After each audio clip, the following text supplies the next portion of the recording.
tonight, in conjunction with this exhibition, Welcome to the COVID Hotel, we have Eric Espinosa, who was the mastermind of creating the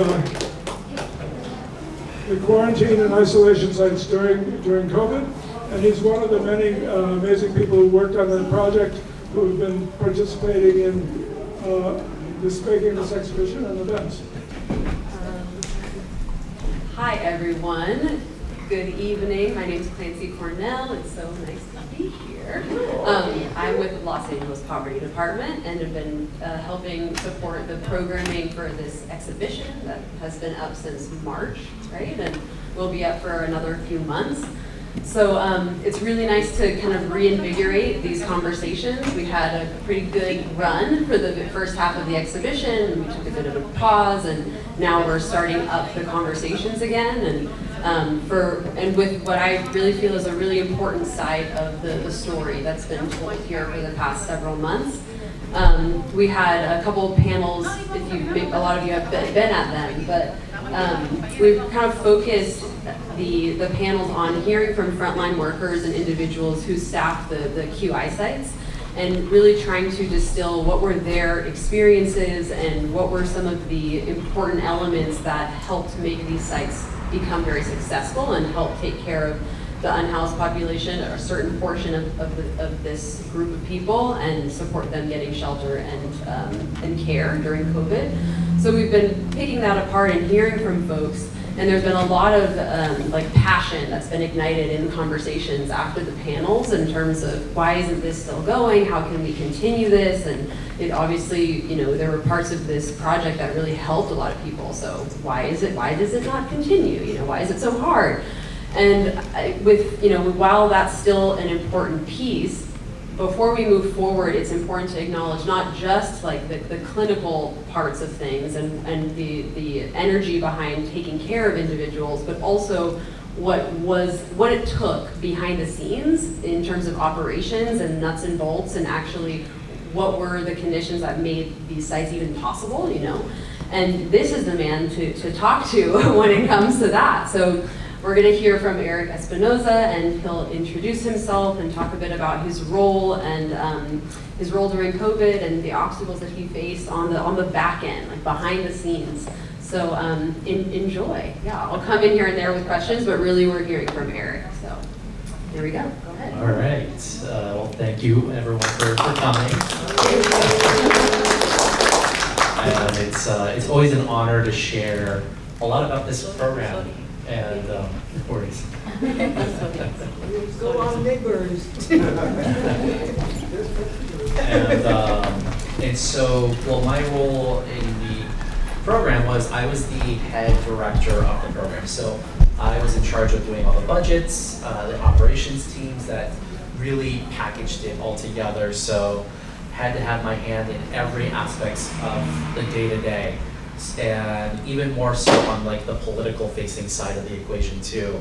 So that as we were drafting reports, and this was going to the DHS director, Dr. Christina Galli, or Dr. Ferrer over at Department of Public Health, that was our day-to-day, is making sure that everything was still operating so that, but as I would always say, is operations is always serving the medical clinical team. And so making sure that they don't miss a beat to be able to conduct the client care.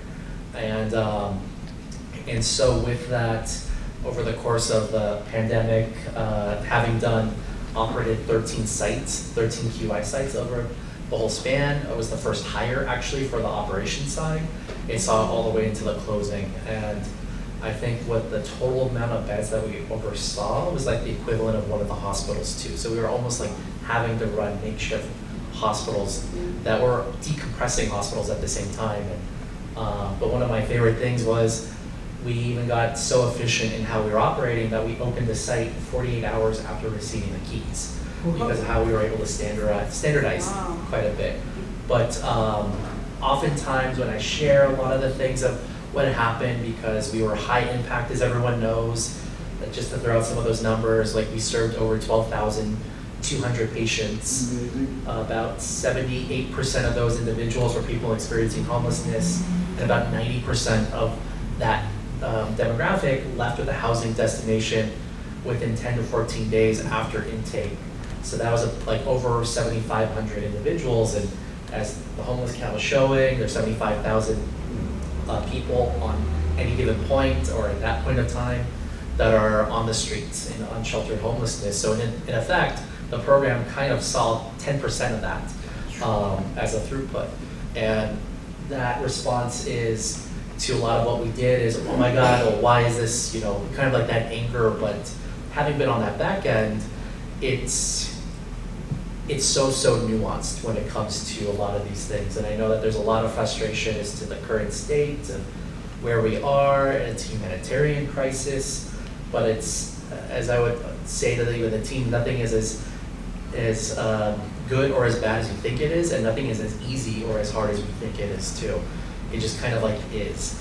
And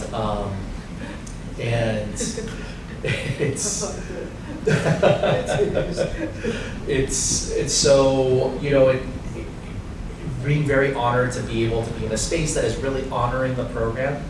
And as we were going through it, we knew that we had to maintain some kind of like momentum to that, but we knew that in order for the program to survive, it was probably gonna have to be, as I called it, Frankenstein.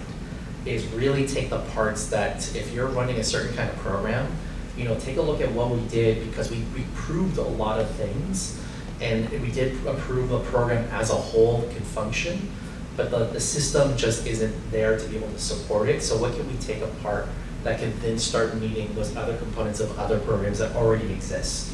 As there's gonna be, if I remember right, next week there's gonna be a discussion like with mobile teams that are out there, Inside Safe, and each are their own kind of like nuanced programs, but like that you'll see some aspects that are very, very similar. It's not the whole thing, but that's great too at the same time. And as I've been very fortunate to still stay in contact, because I'm not a part of the program whatsoever, or with the county. I've been, have helped with projects with LASA since, and just still keep in contact, but knowing that that there's still some of the touch points, and proud to share that, like, even had heard that more recently the homeless initiative was using the playbook that we had drafted about how do we open and close these sites and operationalize them, is using that for actually Pathway Home as a program to open and close the sites. So like it's still living, but it's, I guess I want to like share the hope that it's not living in the same way that we see it here, but that it's in bits and pieces. Awesome. So I want to get into all those blocks, but the Legos, as you phrased it earlier, but can we back up a bit, and maybe for folks who are more unfamiliar with just what even like operations means? And so, because as I shared, we've heard a lot of like what it was like the day in the life of a social worker or a psychiatrist or a medical doctor at the sites, but we haven't heard like what were the problems you were solving? What was it? I think you mentioned that when you got the call, you were originally contracted for 3 hours a day of work, and that became like 24 hours really quickly. So can you tell us what is operations and what were you actually doing? Yeah, so that was my favorite thing was, so I was told, oh, it's only about 3 hours a day. We're going to give you other things to do. So at that time, I was at the very beginning, operating the whole program technically, overseeing the food distribution program that was done in conjunction with World Central Kitchen, and also overseeing procurement for supplies for the COVID response teams. And quickly realizing that the 3 hours a day was probably in reference to 3 hours of sleep. And when I got to look behind the scenes even more so and get on site, so we had 4 sites to begin with. It was the Pomona Sheraton, 244 beds, the Sobering Center, which if I remember right was like 30 beds, MLK, which was about 70 beds, and Sherman Oaks, 70 beds. So 2 congregate sites, 2 individual room sites. And jumping in, the fun part about operations is we oversaw every aspect. You needed to figure out how to get those color blue pens and create the board, making sure that we never ran out of any of that equipment. Like, you know, behind you, there's a little drawing of the vaccine fridge and having to actually get it to the place set up, making sure that the whole supply chain is actually reaching to that. As if you're looking, I'm not going to start pointing at the things that you can see. So if you look at that whole background picture, all of that was set up by the operations team. And what the main emphasis is, we need the medical staff to be able to treat the clients as quickly as possible, so that they had to get everything that they need. So it was constantly feedback loops, going to Dr. Zadarsky, like, what do you need to be successful? Okay, we're gonna build this whole infrastructure right around that. So quickly getting into the grain or into the weeds of what is needed, like those helium tanks. How do we make sure that we don't run out of any of the supply when we actually were facing the same issues that New York was having, shortage of tanks? So sourcing it from various procurement channels, paying attention to procurement channels around the world and making sure there was no disruptions, making sure that people were getting all their supplies, figuring out how to deliver meals to the clients themselves, reporting back out to the whole system on what was the access of beds, developing the entire budgets. My favorite thing was they were like, Eric, because first thing I also asked was, hey, like, where's the budget? Where's the budget? Wasn't given an actual budget. And then we got to a point where like, oh, we need an operational budget because this is going to keep going a little bit longer. So then we had to reverse engineer all the expenses to then develop a full operational budget so that we can also maintain operations for an additional year, fiscal year. And it was due in 3 days.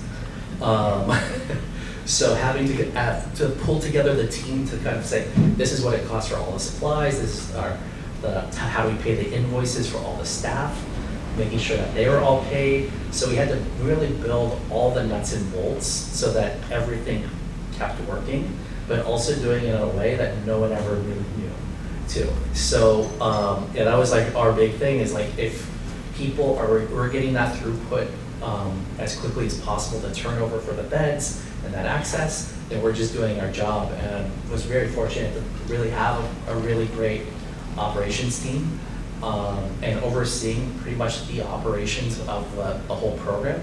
Was about a core team of 7 people too.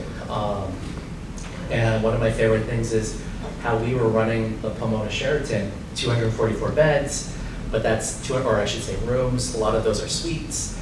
I mean, this was like your traditional resort kind of Sheraton, and it was really on each day there was 3 operations staff, or every 8 hours there was 3 operations staff overseeing the whole operation, making sure that it was still functional.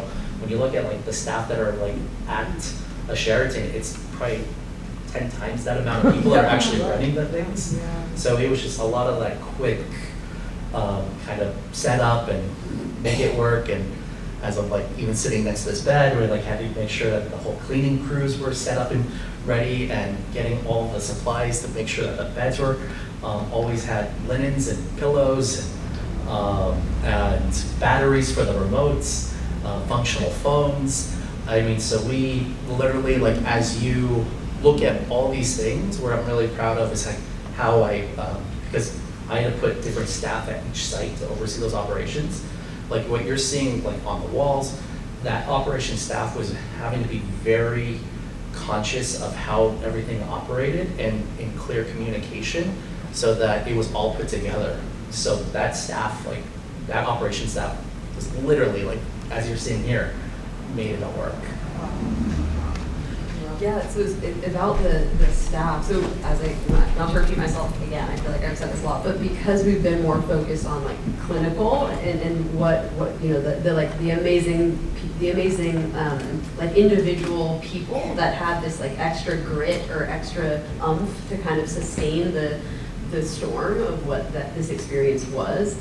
Would you say also that you had a particular breed of like operations people that were also like incredibly, I don't know, there was just something special about the individuals that we've met so far. Would you say that existed on the operations team too? Oh, absolutely. It was one of those things of having to also be conscious of how you want to build a team culture.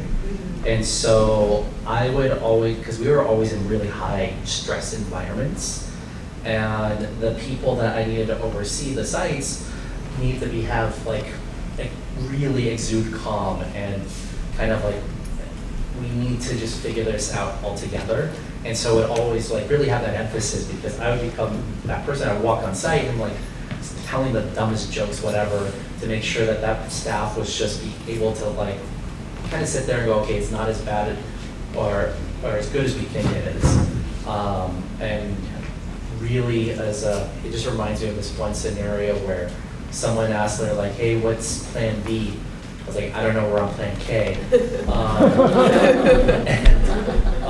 like, what's after that? And I was like, well, there's still more letters in the alphabet. So really trying to like build that as a culture, so that there's a lot of that adaptability in all these scenarios, and the people that were there really helped to exude and have that confidence. And also too, because we had various teams on site, so as you heard from the clinical staff, but there was also, as we even broke them out more so, there was mental health staff as a team, there was clinical, there was the case management staff, you had security, then you had operations, and really kind of like those personalities that were on the operations side would just be like, let's utilize the Mandela form of leadership. Let's have everyone talk first before we also talk as well. So we have to be like almost like that silent partner to just like take it all in and be like, okay, we'll figure that out. And so because of the different challenges that each group would be faced with, like, doctors have one set of challenges caring for this patient, and then case managers have another, mental health has another. As operations, you have another set of challenges that stretch it sounds like down to this microscopic, like how many pens do we have, but then up as far back as what is the political climate that will, like budgets and all of that. So it's a very like different way of thinking versus someone who's working with a client just in front of them. So can you talk about if there were any like clashes that emerged in terms of what your needs were compared to what some of the needs of the other staff, and how did you handle that? Yeah, it's funny because we would have moments where we had to go so quickly and address challenges. And one thing that comes to mind was the challenges we had on HIPAA. And so because there was such a critical emergency happening at the very beginning, and it was like, let's go. Well, the county, the city, they all have this infrastructure. As we all know, it's incredibly slow. And it's slow for so many various reasons, and they didn't know how to get things going. And so the clinical team, and this is like before myself and Dr. Burns, who was also brought in at the same time from the DHS side. So, but the clinical team had need to really just get going. How do we do patient data? How do we do all these things and set up infrastructure that was like, it's not kosher to HIPAA. And it's— Can you say what HIPAA is? Just HIPAA is the Privacy Act when it comes to how we maintain privacy of records. So when you go to the hospital and they take your information, that's all federally protected. And there's certain guidelines in how you have to protect this information. And so the early days, the team was like, we need to just start going, and a lot of things were really exposed. And there was like the whole like, oh, well, there's COVID waivers, but the reality was politically there were no actual COVID waivers, and there had to be a very set ways in which we operated. And so as we got in, we were like, we can't change anything. They're going so quickly because 244 rooms are full, and how do you kind of change the system? And the system came down, was like, oh no, we're gonna shut you down.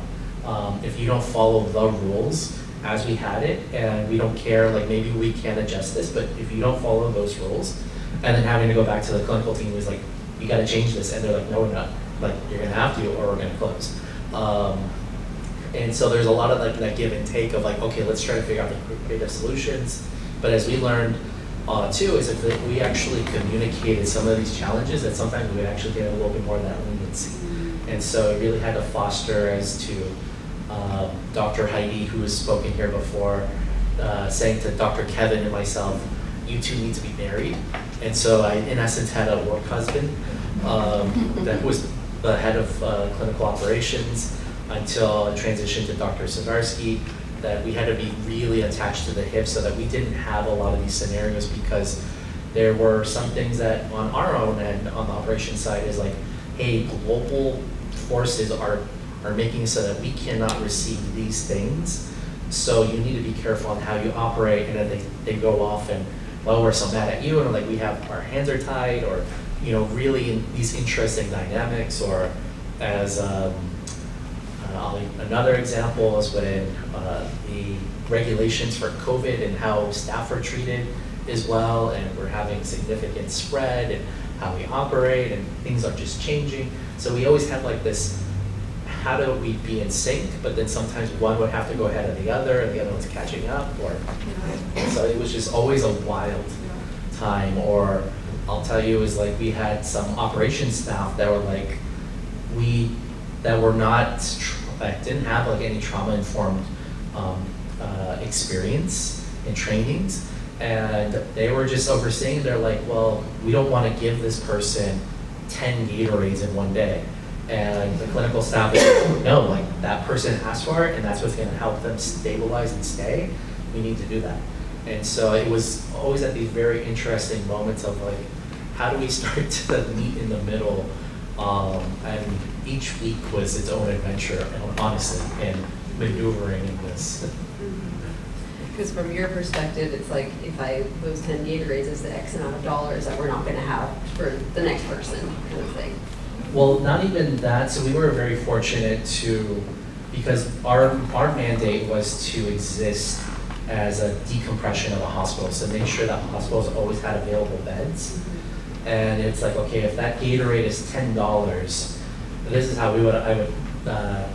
I always treated things in how do we kind of speak to the dollars sense. So it's better for us to spend that $10 to make sure that person stays than that person going out and, God, it was like, this is bringing back memories of like, because I had to like do deep dives into like the whole thing. So if you're familiar with the R factor of COVID, which is the infection rate of COVID. So meaning, I can't remember what the R factor is right now, but if it was like for each person that had COVID, they'd most likely give it to like 3 people.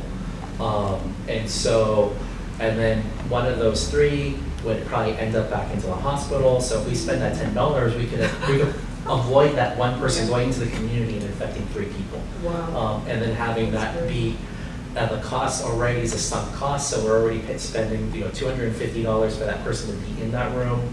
That includes their meals. But if that person spreads it, and then that brings in 2 more people, then we have to spend more money to have those people come inside as well. And so I would not say that from that perspective, but knowing the stakeholders that I would have to convey that to is to, like, well, we're saving dollars actually by this, or that staff that sometimes have that concern that we're wasting money or we're doing this. It's like, no, like actually this is a cost-effective way to make sure someone is stabilized and they're using our resources and not spreading the resources thin, where if that person that they spread it to can end up in the hospital and go to the emergency room and end up in the ICU. So that's now $2,500 a day kind of thing. It's like preventing what happened in the performance where COVID starts really quiet and then it gets really loud. Like, that's cool. Awesome. There's so many amazing anecdotes and stuff. So can you talk a little bit of, well, whatever you want essentially, but I would love you to touch on actually, because we've discussed the playbook, how you created the playbook. When did you realize, okay, I need to start recording what the processes are here? Yeah, that was a fun one so in my background, I'm always a fan of knowledge sharing and how do we get what I've learned out. So there was a couple of moments during the program where one, on the early days I got in a car accident and I was like, oh, if this was a serious car accident, a lot of knowledge would have gone with me and they would have to start fresh. I was like, that's not a good place to be. How do we build these redundancies? What if you get COVID? What if I got COVID? And we were, that was actually not one of my thoughts, but just realizing that we were so spread thin on if something happened to certain people, we had no real redundancies in those early days to like actually fill in. And then on the other side, because of like what we were running into in the early days on the clinical HIPAA side of not using the right platforms, well, we then had to make sure we had procedures in place that if someone had any questions or why did you make this decision the way you did, it was like, well, we had to create documentation as well to say this was our procedure. Because then county council would then want to ask, or if someone decided that they wanted to sue for their quality of care, and they're like, well, what was your how you were doing these things? And we've said, oh, we don't have that. It's a massive red flag. So we were having to literally build the ship as we were going. And that was a big aha of like, wait, we're having to do all these things. We have to start telling the how do we operationalize. Then we were like, I was looking at the impact because we were having to, another fun thing was having to do a report for FEMA because that was one of our early funders, and that was another like, oh, we have a week to turn around a report of the full cost of the program to give you a cost of what the average cost of per bed per day. And which is a side note, I remember telling one of my staff members, I was like, Alan, don't worry, if you're wrong by 1%, it's only $1 million. He turned ghost white. And so feeling literally the breath of a lot of responsibility just raining down on us is, we should start actually packaging this up even more so, and then also being able to share that because we're like, wow, we operationalized, I'll use that example where we opened the site in 48 hours after receiving the keys. We had developed a thing called QI in a box, which was, to me, the funniest thing was we literally just put supplies in a shipping container and told the board of supervisors, and the board of supervisors were like, oh my God, this is incredibly genius. And I was like, it's in a box shipping container. I mean, we strategically did things in which, in that sense, because we never knew what was going to happen, like if the site was going to have to go offline because of maintenance issues, or so what we would do is we would fill a shipping container to start operations for a week, for 4 days, in there for like 25 patients. And so we would do a supply chain kind of thing. We would draw down supplies from that container, but we were constantly refilling it on the back end. Yeah. So we were, anytime that we needed like Santa wipes, we would go to the container, pull it out, and then we had an order already on its way to backfill that, just in case. And that was one of those things as we talked it through, was like, well, we should continue, like, we felt really proud of ourselves, of like, wow, we created a system that is actually an efficiency, and it won't go to waste, and if we had to really open quickly, like we could be there for the hospitals and have no idea that there was like a whole new site had to be built, because typically these things take a long time too. A side note, fun side note was, we then were starting to grow, and this was at the Vagabond, and on the first day, we moved the QI in a box for safekeeping. I get a phone call, and there's like, they used to call me Dr. Espinosa. He's like, Dr. Espinosa, I have bad news. Your shipping container got hit by a truck. I could not stop laughing for like 2 hours, just hysterically. And I was on vacation at that time, so I had to call staff, and they're like, you're not supposed to call us. I'm like, no, this is what happened. But it goes back to anything that could happen, would happen, and how do we start to problem solve for a lot of these kinds of things. And so we had to then figure out how to assess the damage, report the damage, as we normally did for every other thing. But like, okay, we now have to like redo QI in a box for safekeeping elsewhere and fully adapt to it. So it was a lot of that kind of like building up and going, you know what, there is like, we should, there was another reflective moment where our operations were like, wait, if this was anything outside of COVID, this still works. And that was like the part that was like, wait, and then we saw the way that clients were being super successful, and it was health was a big component of that, is that people they don't like being talked down to, they don't like being a part of systems that they feel like they're back in a jail cell of sort kind of thing. But this was like a whole adaptive medical environment where people felt that they were being supported for their ailments, and we're like, well, we could continue on that. And so then just knowing that like in this kind of scenario, this was super impactful that we could package that and then give this to other groups with that hope of read this playbook. It's not, don't try to take this as gospel, but like pick it apart to what will help you operationalize quickly for a similar operation. Yeah. So maybe we can go into you've prepared some slides that show those key elements, and then we'll go to some questions. Yeah. Should we turn the lights on? Can you guys see that? Yeah, we can see it. So also when, in a prior life, I've worked in like various government agencies and collaborated with, so I was in the mayor's office, and it was also during while we were operationalizing, we had a lot of flexibility that you don't typically see during regular times. So as we were closing up the program and doing a lot of like, let's just address all of our books, what we did was we actually did a value analysis or a gap analysis on how this actually could fit in the ecosystem. So what you're seeing is just some choice slides of that value gap analysis that was created, because that's where we were kind of like acting like as a think tank. What was happening? How do we make the recommendations? And so I was in this project, even though like I commissioned it, I was more on this as an advisor, but I want to give a shout out that was Heidi Spencer, Christine Marino, and Alan Mayfield were the original authors, and having to really do the deep dives. And to me, the best part was I got to do the weekly meetings to just say, this is my gut feeling. What do you think? And then just checking in. And a lot of those things were, I guess to say that gut feeling was because having been there from the very beginning, seeing a lot of things, and then as they were putting together a lot of recommendations, a lot of it was syncing up. So they called, in doing this value analysis, they were calling it STEMS because of this idea of like, well, let's just see if they change the name. It was Short-Term Emergency Medical Shelter. And as part of the dissection of it, they really were 5 key elements that really came to light as being super crucial to why the program was a huge success.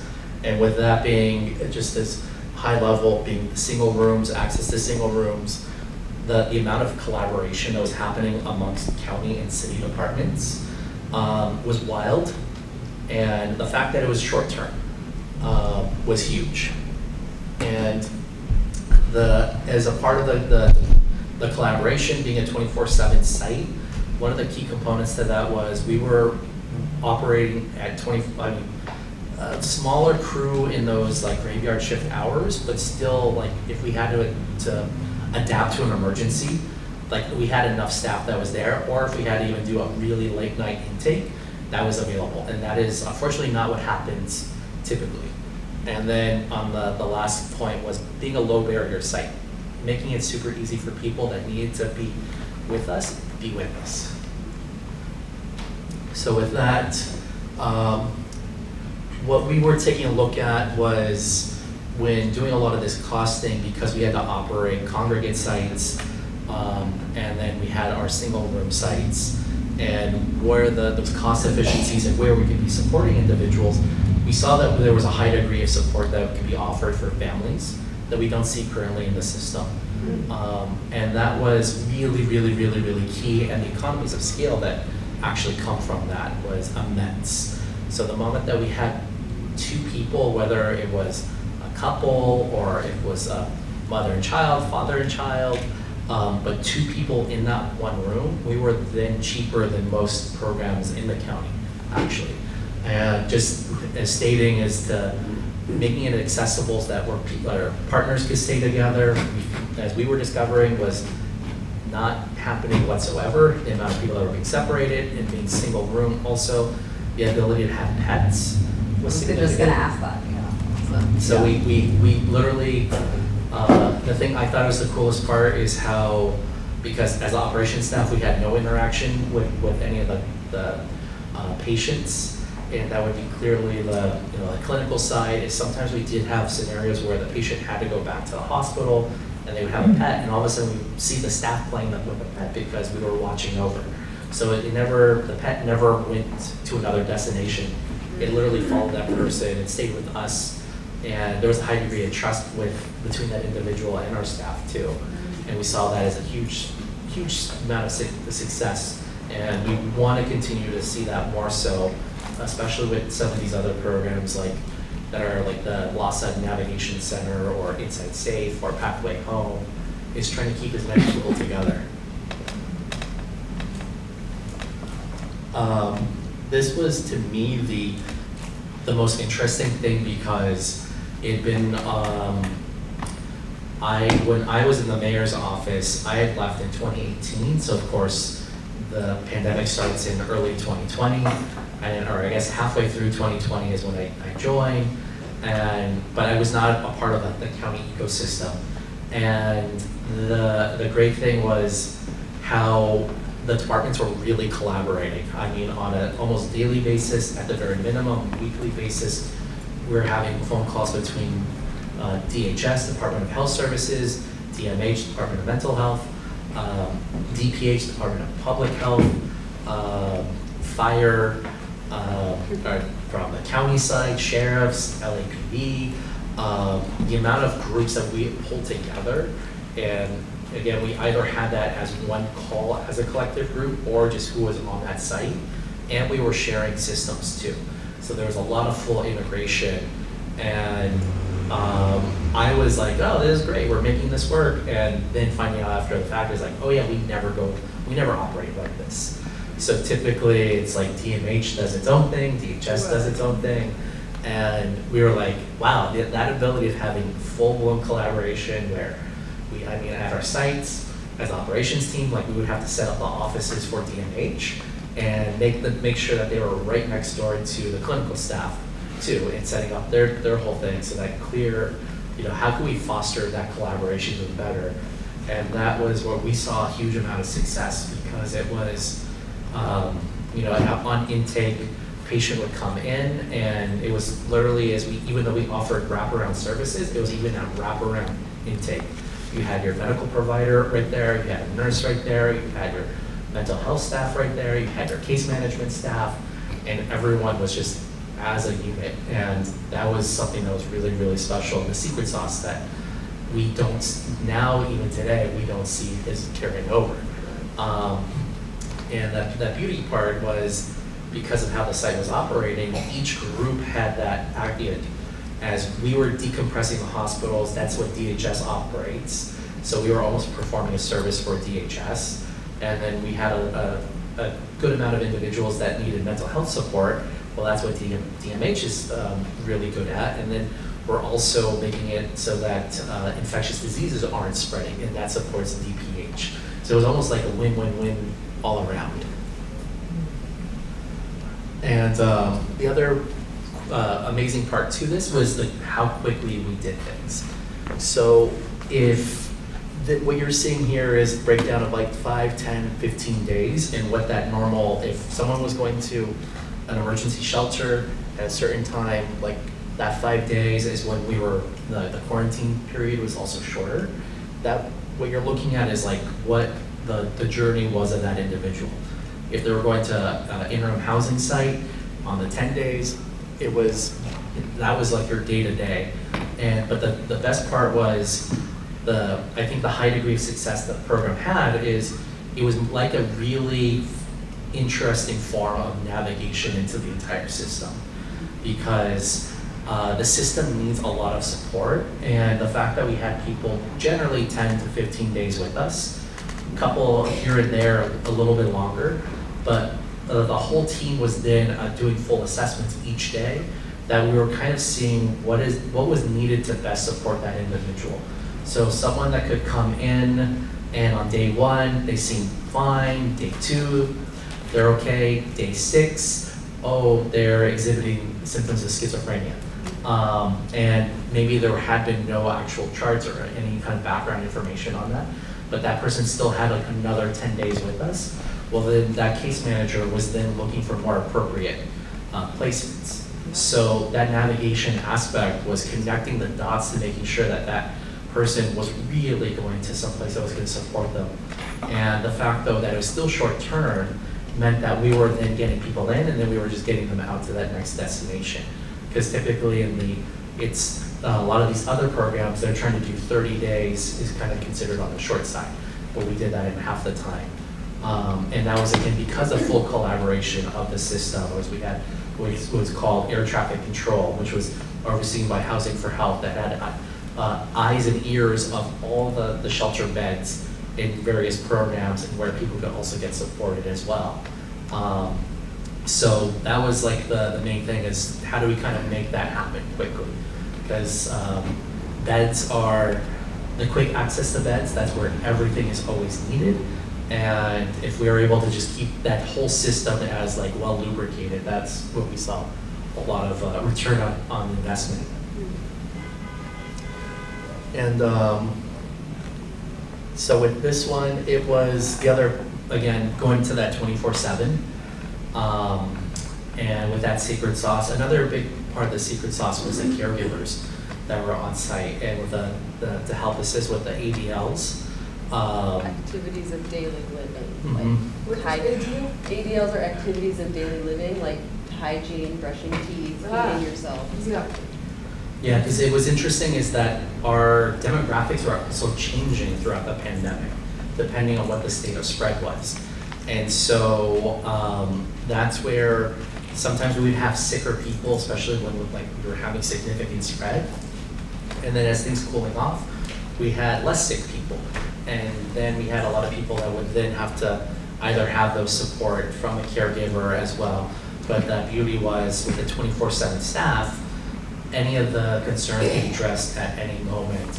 Where a lot of other facilities that exist, they go to, I would say, not even a skeleton crew, where sometimes you may have only a social worker, you'll have a nurse on duty, and if anything happens, that nurse will have to then call for help. But instead, like for us, the call for help was in the just 10 steps away or on the walkie-talkie. And that was really, really, really helpful, especially at certain times where, like, if we had to emergency decompress a shelter, and we got the call at 11 o'clock at night, it was okay, we have an expectation of 4 new patients, we can make that happen. But as the system typically was operating, it's like, well, anything after 9 o'clock or 8 o'clock, we have to wait till the next day. So being able to do that was an immense amount of secret sauce. And making it a low barrier site. So it's a little bit like, I guess to say off the record, the program in essence was like the only safe use site in the country. And that was, again, meeting people where they are and making that as that lowest barrier, where that we had safe use that was happening, and harm reduction that was being prescribed by medical providers, and just saying, okay, like if you are an individual that really needs to get a drink because you're an alcoholic, we'll be able to prescribe, stabilize you. You don't have to worry about what you need. We'll make sure that you feel supported. So it was very much being a housing first kind of destination, where there's no barriers. If someone was coming in and they had tons of drugs on them, and that was like, let's just say marijuana, we're like, we'll just gather that, we'll give you ours because we know what's in it. But making it so that it was super, super easy for that individual to be successful. And that was the most important thing, was from that moment of entry to also making sure that that exit, that person felt that they were comfortable being where they were. And there was a lot of ups and downs because on how some people were sometimes being transported in, because you had to be transported in via ambulance, was kind of like you had to lay in the bed, you had to be in escort in essence, and so that rubbed a lot of people the wrong way, but still being able to be like, hey, no, like we're making this really easy, and we want you to stay here. So that was like the most important thing, and it's my hope that the whole system will adapt to harm reduction as well, and that's what meets a lot of people where they're at, and that's for certain groups sometimes a big prohibitor of even that access of, and I should say is like there's certain places you can go or you can't go to because you're in a relationship but you're not married. So you can't go into this site, or because you are using marijuana, like you can't go to this site, and so forth. Those things kind of exist, but if we have a little bit more leniency, that would be super, super helpful. And we were fortunate to be able to offer that kind of a space. I have a couple of questions about one. What is equal access rule compliance? What does that mean? That was more on the looking at some of the regulations of the county.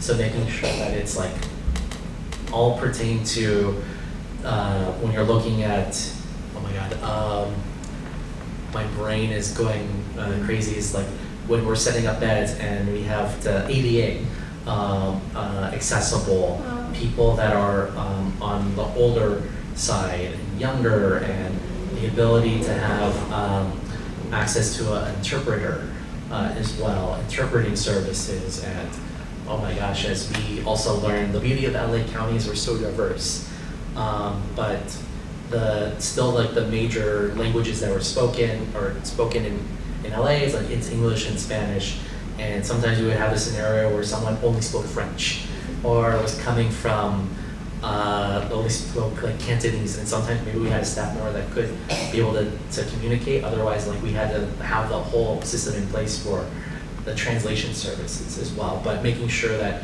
we're always able to accommodate those individuals, from ADA to translation services to the ability to support someone if they're blind or if they're seeing, deaf as well.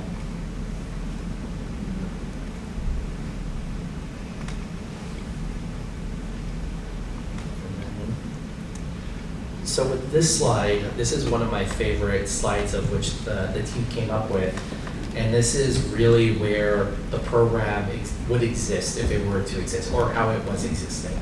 So if you're familiar with the term step up or step down, so step up is meaning that is like, as you're seeing down here, where clinic, emergency shelters, street medicine teams, this program would be that step up. So if we were working with a medical team and they found someone that really needed to have someplace to go and receive medical support, they can send that individual to us.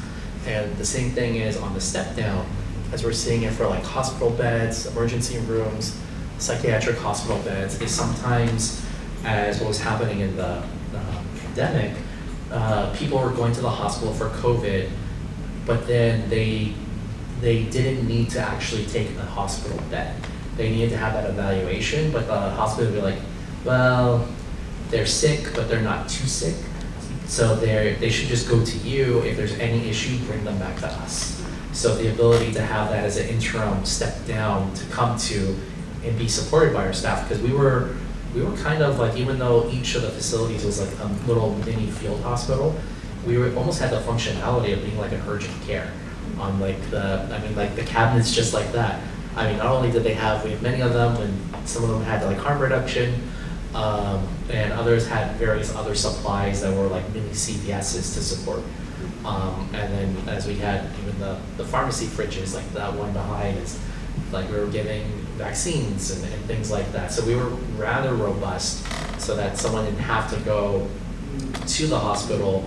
They could come, if they went to the hospital could send them to us.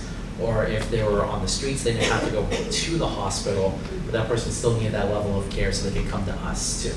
So in the whole continuum of the care world, it's really sits really finely in the middle to be able to fully supportive of all the systems in place. And can I say something? That is so cool, because without that, what often happens is people are going straight from, let's say, the lowest level of care straight to the highest level of care when there is like some kind of a crisis. And then because they're at the highest level of care, it's like emergency, attention. They're not getting the wraparound services. So then they're often then discharged to the lowest level of care again. And then it continues this cycle where they're staying in the system, rather than the middle step creates the potential pathway. There should be like another slide. It's like out here, that someone's like complete independence from these things. So I just wanted to add that. Yeah, and to that is as we saw the opportunity of being a navigation site in essence, and it's a really good point, is that it literally should be pointing sideways to something else that is then getting someone much more stabilized. So it's getting that person to, as we would technically an interim housing site in essence, getting them set up so that they're getting closer to permanent supportive housing too. And we showed that model worked. And it's still my hope that as we see all these other programs like Inside Safe, the Navigation Center, Pathway Home, Safe Landing, are another forms that are similar that could also be assistive, because as we learned, and exactly as Clancy said, is you have all of this on the very bottom and you have all that at the very top, but you don't really have anything much in that middle. And that's a really, really scary place to be. And that's where I go back to, like, as I would sometimes use the dollars to try to talk to the people that are the big naysayers, is like it's so much more cost effective when you have that something in the middle, because as I'll show in a second, but I mean, what we ended up doing is if you gave us $1, we were able to show that you were gonna get $4 to $8 back in savings. And so that's just, I think mainly because there's not something that was existing at that time. And so as the team also drew at the time of when they made this, was where did it all kind of exist and what are the different services and how we were supporting. And so I always laugh because I didn't give the initial input on this slide. And I come from also like the startup world, and this is kind of like a typical slide you would see when trying to sell your business, and like we offer all of these services and all our competitors don't. The staff that put this together don't come from that world whatsoever, and they still came up with this slide of all the things that we really offered, but who else is offering something similar? It may be different now because this was 2 years ago when we finished this presentation.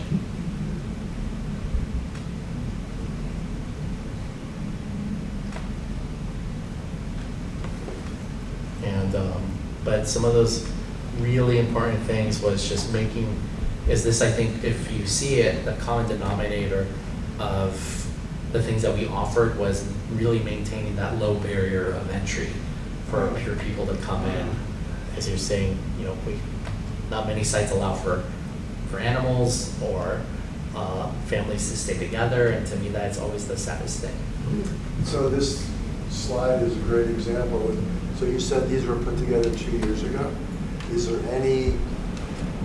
anybody working on doing an updated version? Not on this, but for anything like this, because unfortunately, it finished with me. I mean, I was literally the last person to give the keys back. And so, wow, that's really a surreal thought, is I was the very first hire and the last to leave. So I do know that other programs there's been more talk of that reality of like the inability of having animals and families and things like that, so that there's still trying to figure out there's many other factors I know that go into the access to the land, how do we set up some of these sites. I think the other beauty of this program, and is also another barrier to why it doesn't exist, is that we were operating internally as we were DHS that oversaw the operations. And as government, we have certain economies of scale that we're able to leverage and a knowledge base. Typically, as we see it in a lot of homeless services, they're being done by service providers, community-based organizations. They sign up, then they don't have a lot of this actual knowledge base or the capabilities that we were able to kind of bring along with it. So that was I feel the one thing is we actually showed that government, when given the opportunity, could be really, really, really efficient and very, very specialized. Because the only outside staff that we partnered with service providers to do the case management, but that was only the equivalent of 1/4 of the actual staff. Otherwise, it was all really done internal. And that's a major difference that exists today, is to, when you look at an Inside Safe program, it's going to be done in partnership with agencies, but the actual operator is going to be a service provider of some sort. So a lot of these things, and that's where I would say is it's an opportunity for these groups, but it's also a severe challenge because, well, they don't have any of this experience in setting any of this up and be able to run with it. And I mean, we figured out ways on procurement in which, and how do we pay these bills and things like that. And so, typically is, I think we've all heard about how slow government can be on paying the bills for service providers. Like, because we were all internal, we just fast-tracked everything like crazy. And that's another major secret sauce, really, to, I think, are making the case that sometimes those efficiencies can be done internal, and maybe it should be done more internal too. And so to that, I kept nerding out. As another my wrap-up projects, we did a full-blown cost analysis as well. So I mean, we could tell you what the program cost in June 2021, and we could also tell you what it cost in May of 2020 as well, and the cost per bed and these whole things. But because of trying to figure out where some of these efficiencies came from, and we were really surprised at some of these numbers. So what you're seeing here is another comparison is to the system and how they were paying for things. And the thing that I kept being in awe of, so since we created the budgets, we had a full, we paid for the rent of the place, we paid for everything. So we knew exactly what the costs were. And then we decided we know, because then I was having to then work and help to approve budgets of our partners that were the interim housing specialists, but case managers as well, and as our partners. So as we had to work with MLK, the recoups, as we're looking at their budgets on how they were doing things and what their economies of scale, we were like, we can actually do an analysis on this. And what we found was really kind of crazy. Going back to, if people share a room, then we were almost half the price of a recoup, in essence. Or in recoups, the way that they do, a lot of times that the system does it is cost per bed.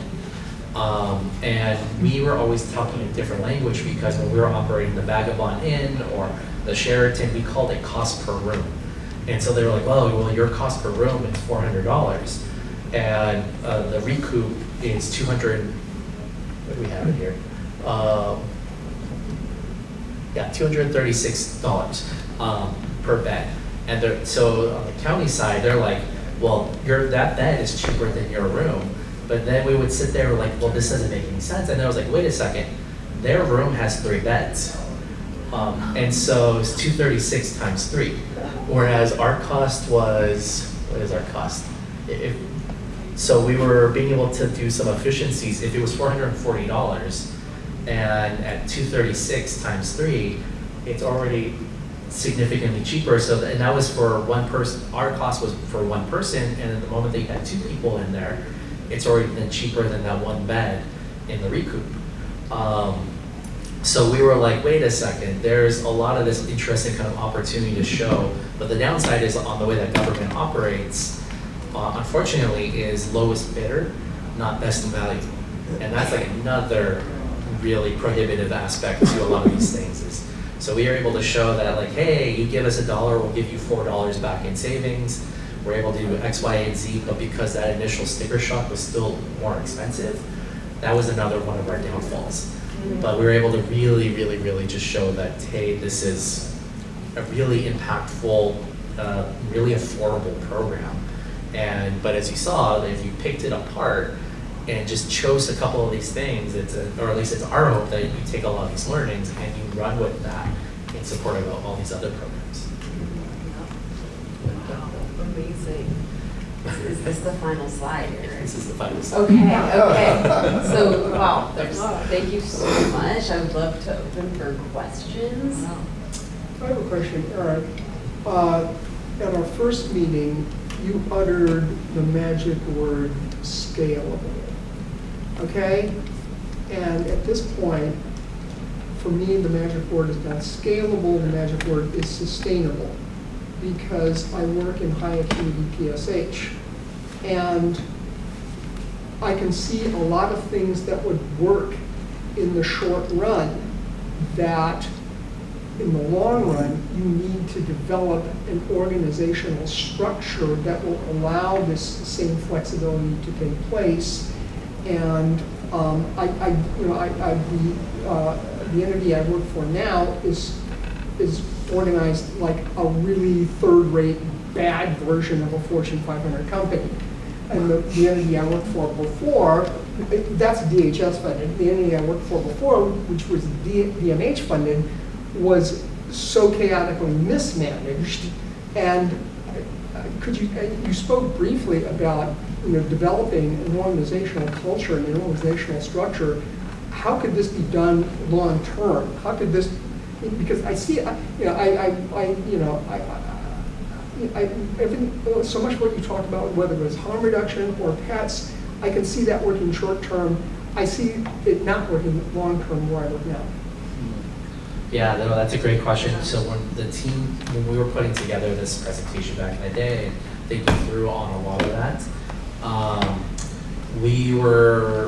remember we never included it in our presentation, but we're like, what does the ecosystem have to look like to create a sustainable model? Mm-hmm. And so I think we discovered that it was like, if you had 2.1 million citizens, you could have one QI site.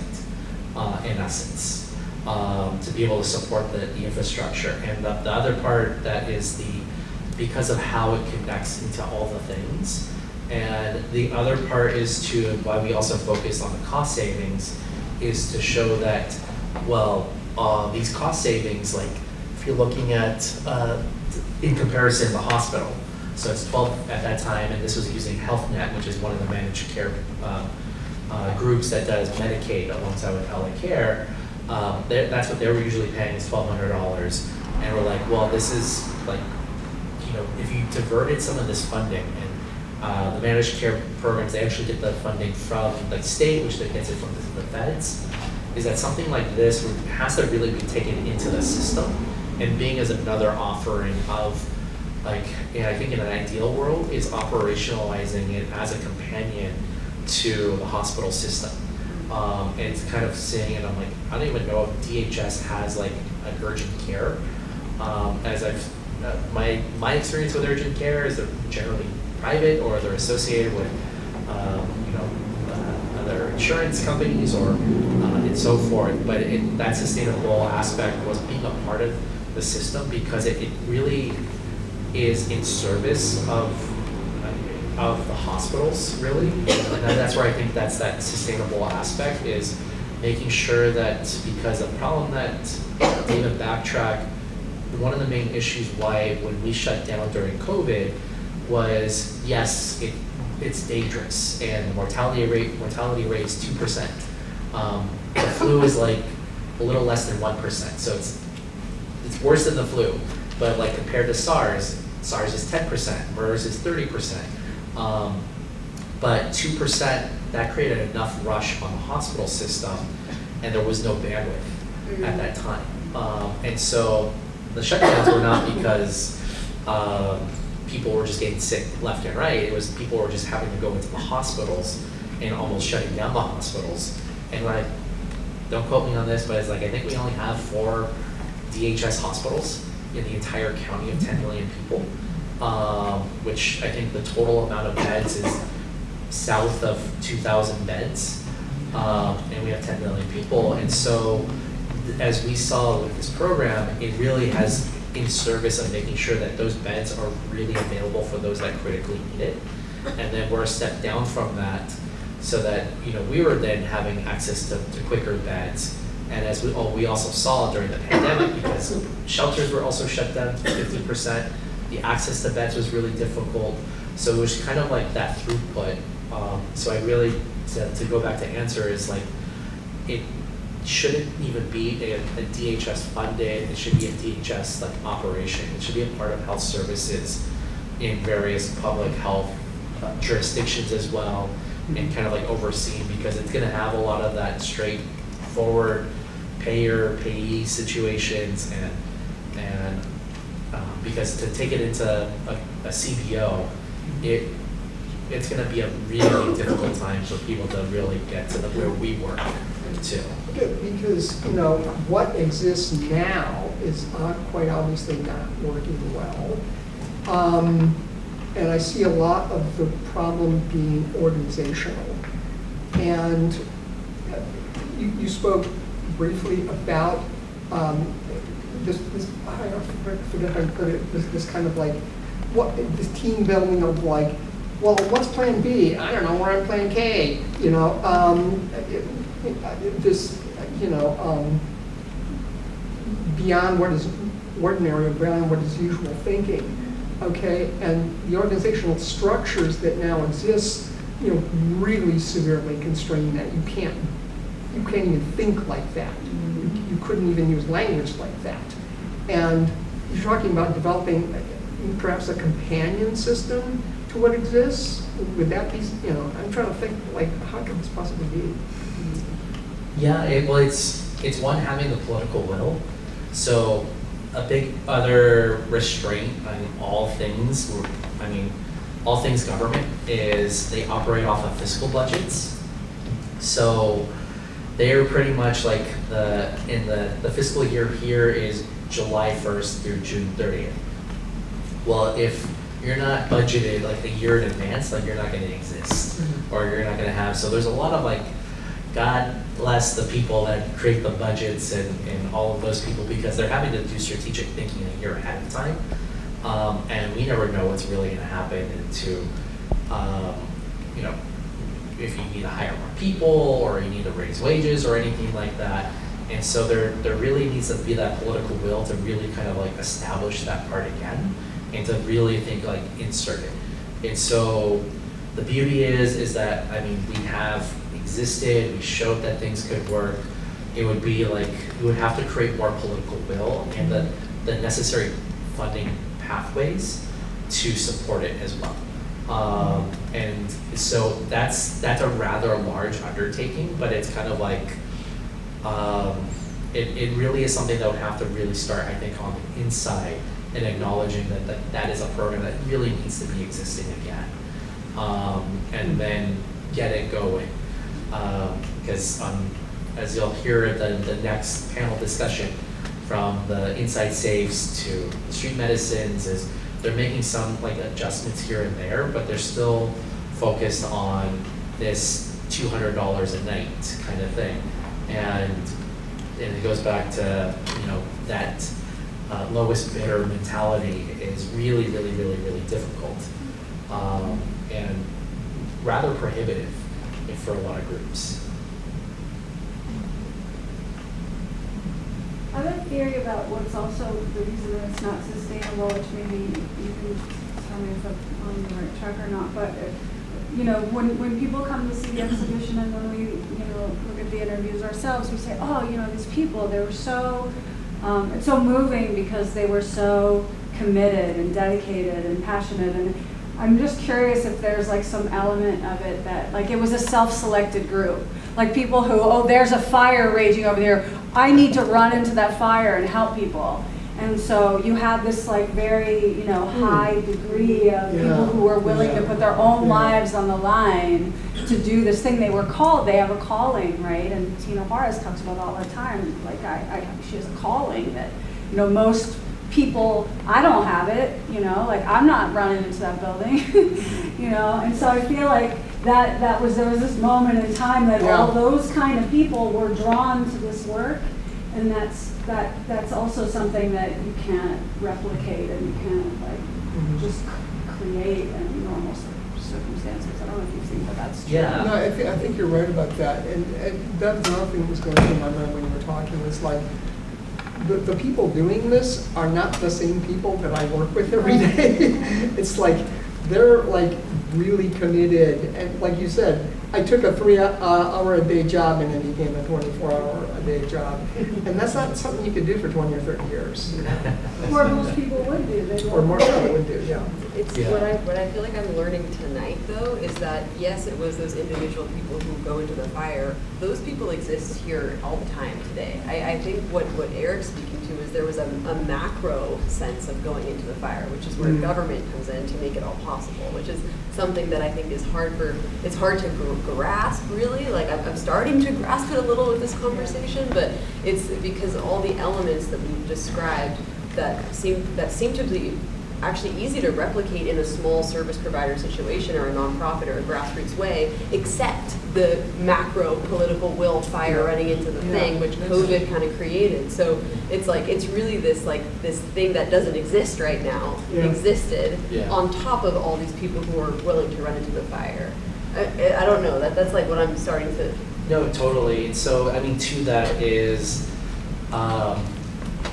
where I always felt fortunate because I would have to sit in the meetings with executive leadership and kind of like to report afterward. I was like constantly learning. And so I always took something to heart that a colleague of mine said to me in the mayor's office, because back then I was on the innovation team, and now I think at this point whenever we talk about innovation in government, it's like, but that person, he said the only way you're going to survive is if you act naive.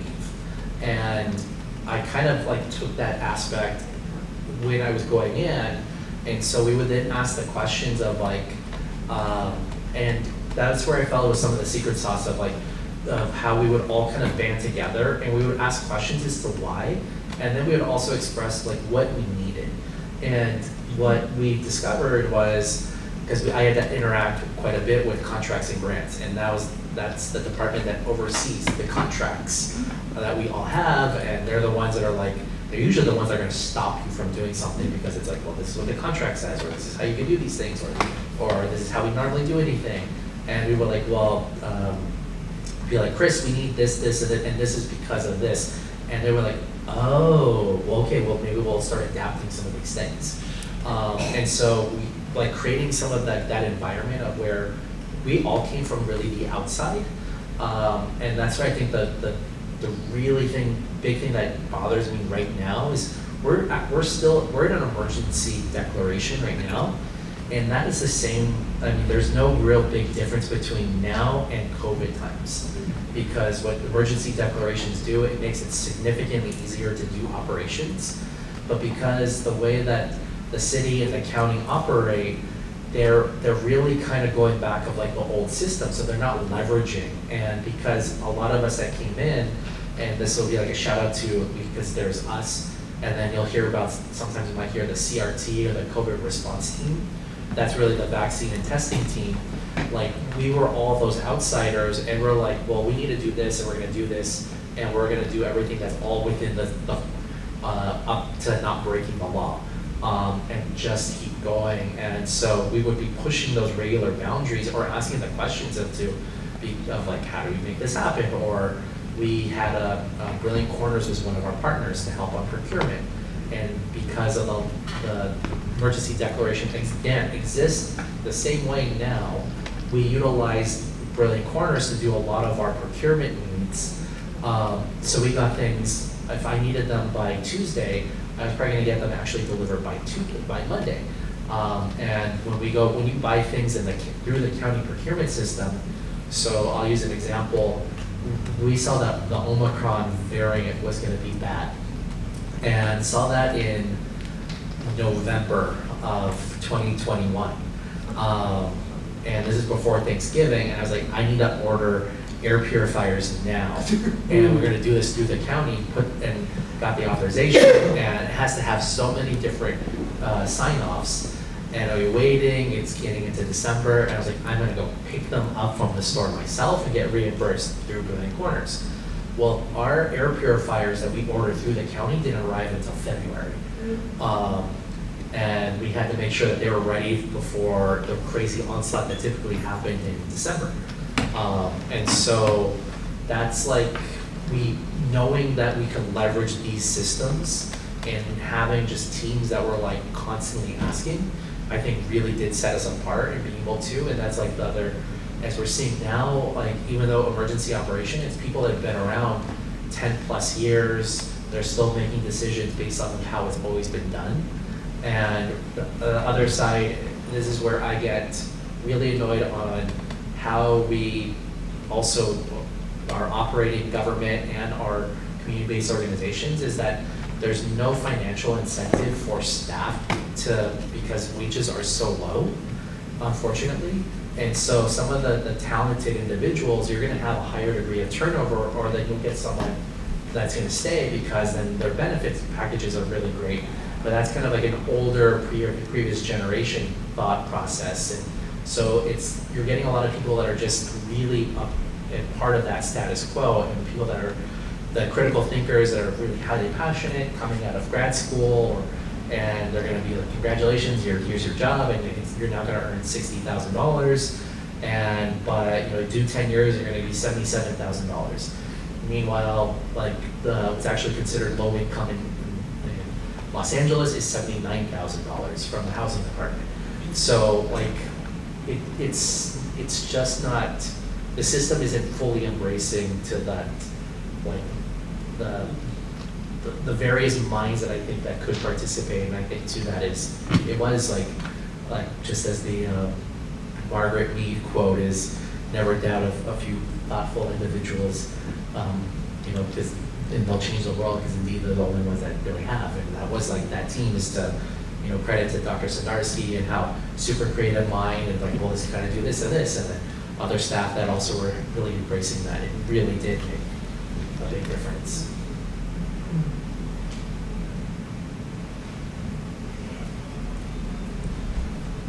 Other questions?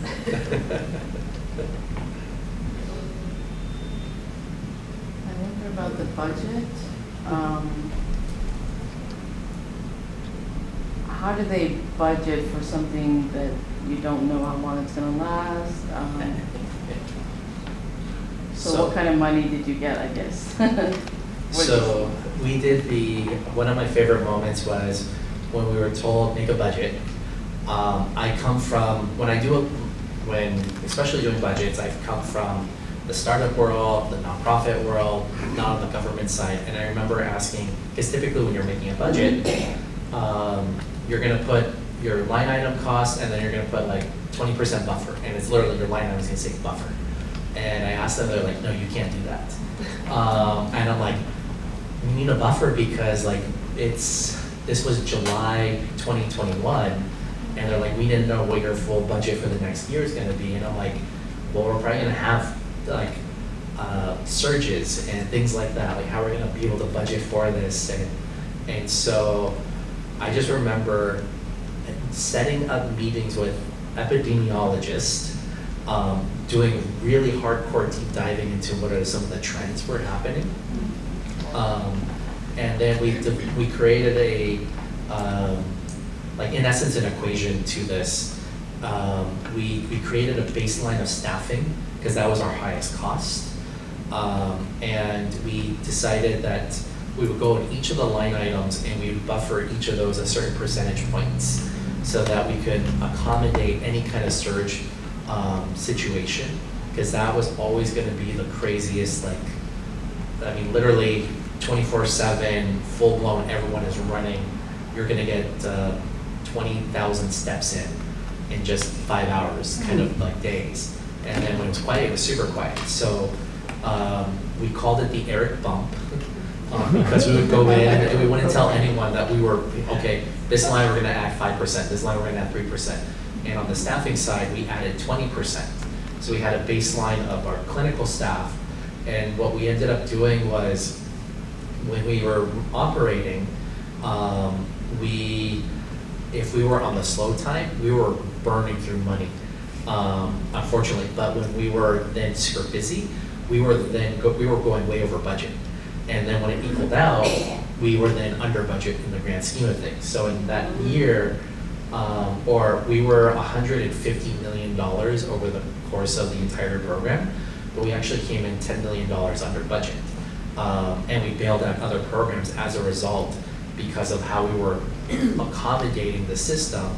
Because the other thing we learned is that it's always better to be, and I remember asking them, like, almost like the, hey, what happens if we're over budget? And they're like, why? I'm like, no, asking for a friend, kind of thing. And they were like, why are you asking these questions? But it's easier to give money back than to ask for more money. And that's where we would always run into issues, because I would then have to, anytime we set up a site, I would have to do the full budget costing and submit it to the CEO's office and answer any of the questions as to why they costed what they were. And be like, yo, like, it costs that because this is an emergency. And that was always a really difficult place to be. But so then we would present this budget. And so that was like the really cool part. It was because I remember telling my staff member, Brianna, as we're making this budget, I'm like, this is insane. They want us to I remember them saying, don't make it too high and don't make it too low. And I was like, this is not like the Goldilocks bears situation. Like, this is a very fast moving target, and it's a really small moving target, but we actually landed on that because we took that strategic approach of, okay, 20%. And so during the months of September and October, we're going, I guess technically, we had more staff than we actually needed. And then as we were then going into the surge months, then we were like going way over budget. But then it was like on that back end side, as then we were being reconciled, they're like, oh, we actually came out way ahead. And so that was like the other interesting part too, though, is that when we were making the budgets, is that we didn't have a commitment on how long we were going to operate for quite a bit of time. So we were operating, and this is like the weirdest thing. I can't believe I was on this, like, okay, we only have a 3-month commitment. And we had they would strategically think of like, okay, what does it mean to operate for 3 more months? And then they'll come back and go, okay, we're gonna do 3 more months.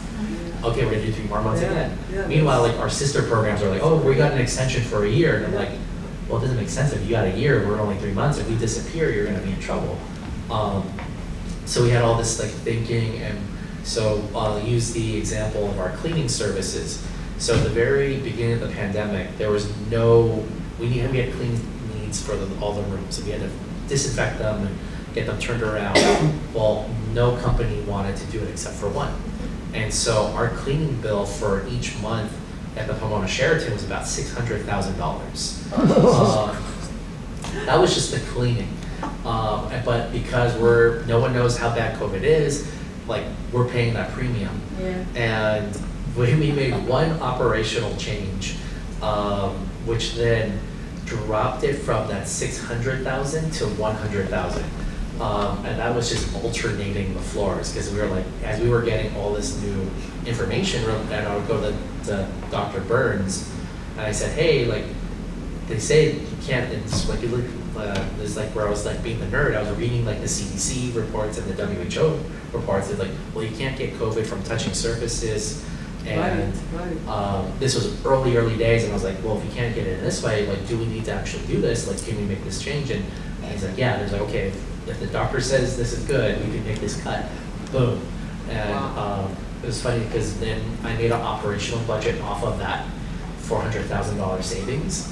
And I presented it, I was like, this is what I need. They're like, well, where'd you get the money? I was like, I don't know, we spent $600K. We're now saving 400. I feel like I now have 400,000 a month that I can use. And it was one of those funny moments where they laughed and like, oh, it's such a cute thing you did.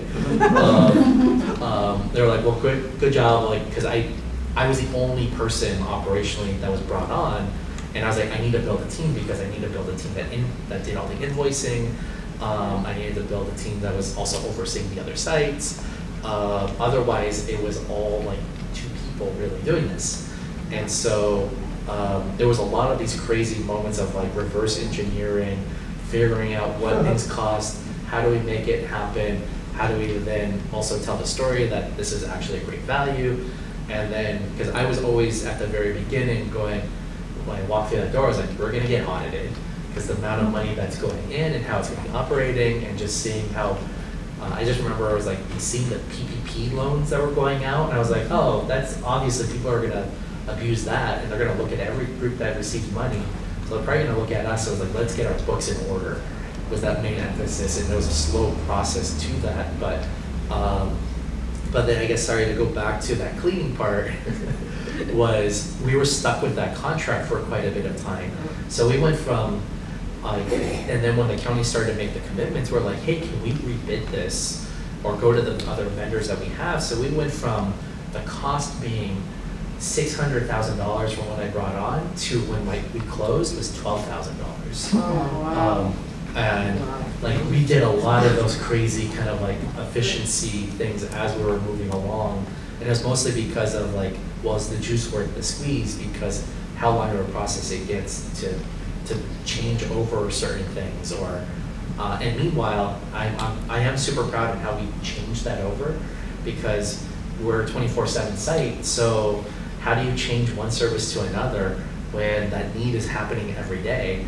And if like literally flipped, where like at 12 midnight, all of a sudden the whole new staff started, and no one knew that the actual change of services even happened, kind of thing.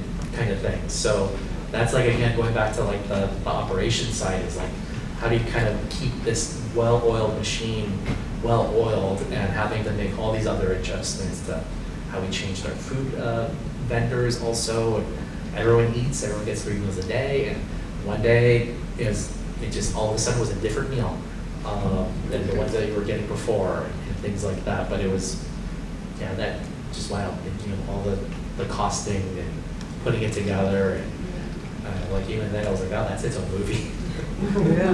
Gary, did you have a question? I just wanted to know, I had a Section 8 about 25 years ago. I just wanted to know, is it possible that I can still get a Section 8?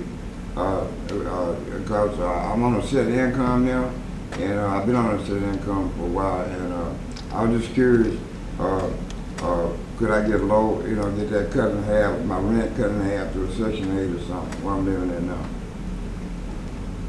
That's a good question. I don't don't know. I don't know, Gary. Unfortunately, it's outside of my knowledge.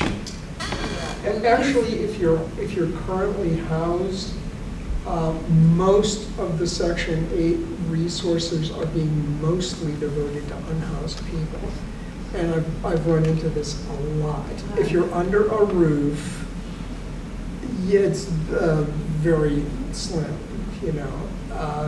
because the already scanty Section 8 resources are going almost entirely to people who are unhoused. If you're under a roof, I don't know what to tell you. I'm sorry to say that, but. Hey, thank you. Was there any attempt made to do long-term following of the people who got placed in housing? Yeah. I appreciate you asking that, because we would have those kinds of conversations too about it. So the interesting part is, what is really great as a program as we were operating is if you're already a part of the system, you're continuing to be in the system, and you're kind of like another like checkpoint into your record in essence, and the ability to, because the case managers are like, hey, they pull up the profile, where's this person, how long were they, X, Y, and Z. So that's like one of the nice things about being a part of the system, is that there is a system, and that sometimes we were even the first entry for someone. And so we were then in essence creating their profile.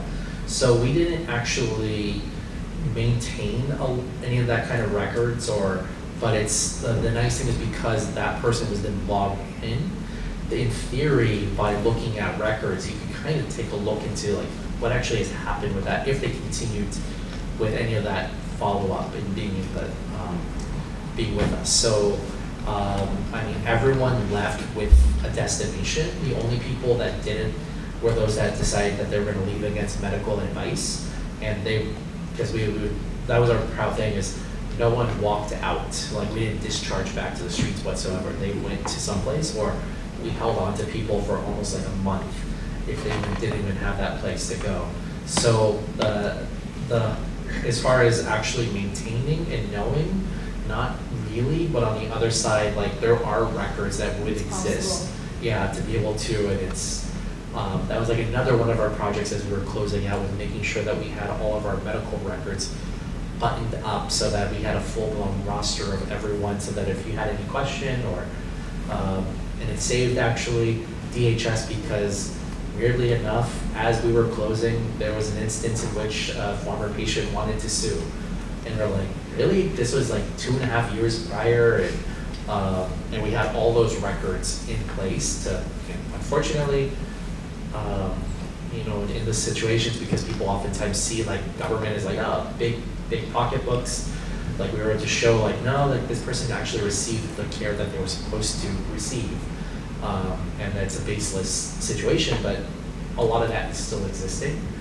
I feel like that's like another opportunity is like to be able to open up those records. Like it'd be a really great like grad project to just kind of dissect, because I mean we have all, or that's all sitting in a vault for 7 to 10 years by law, has to sit there. And I mean there's full demographic data of who was going through the system, where they went to, and so forth. But because the system is so large, no one, I'm not aware of anyone really taking a look into that. But I feel like that's like another great. That information has to be in HMIS and CHAMP.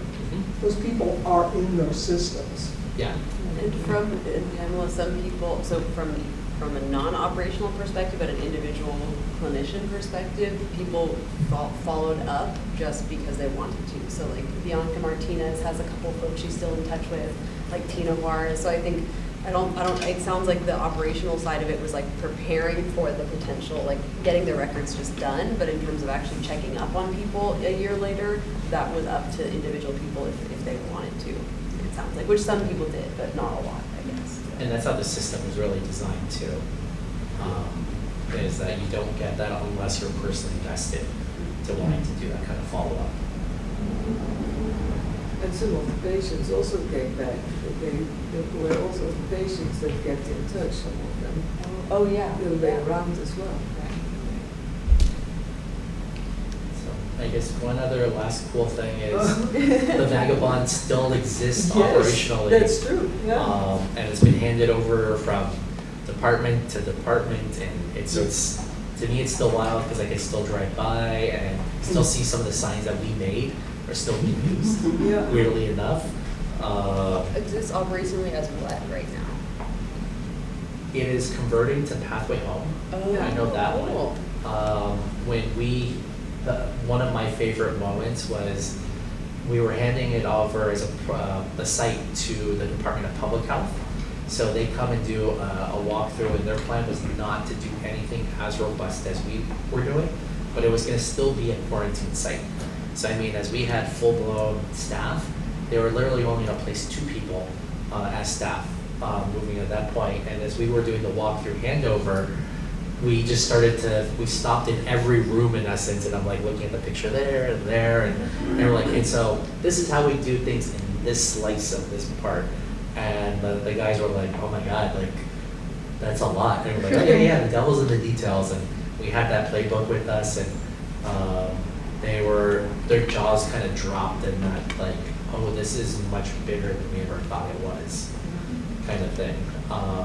And I'll always just remember they're like, that takeaway, they're like, okay, we appreciate this walkthrough, send us your resumes because we have to figure out how we could continue this going. But I mean, even though it went from DPH, then went back to DHS, and then I think DHS then expanded it back out a little bit more so, but it was like, it's a site that was supporting single mothers, I think, in domestic violence situations. Because that site was very optimal in how we designed it to be like a fortress to a certain degree. And so it's still, I don't know if there's anyone currently there, because I know that they were doing some rehab work to some of the rooms. Awesome. Okay. Thank you so much, Eric.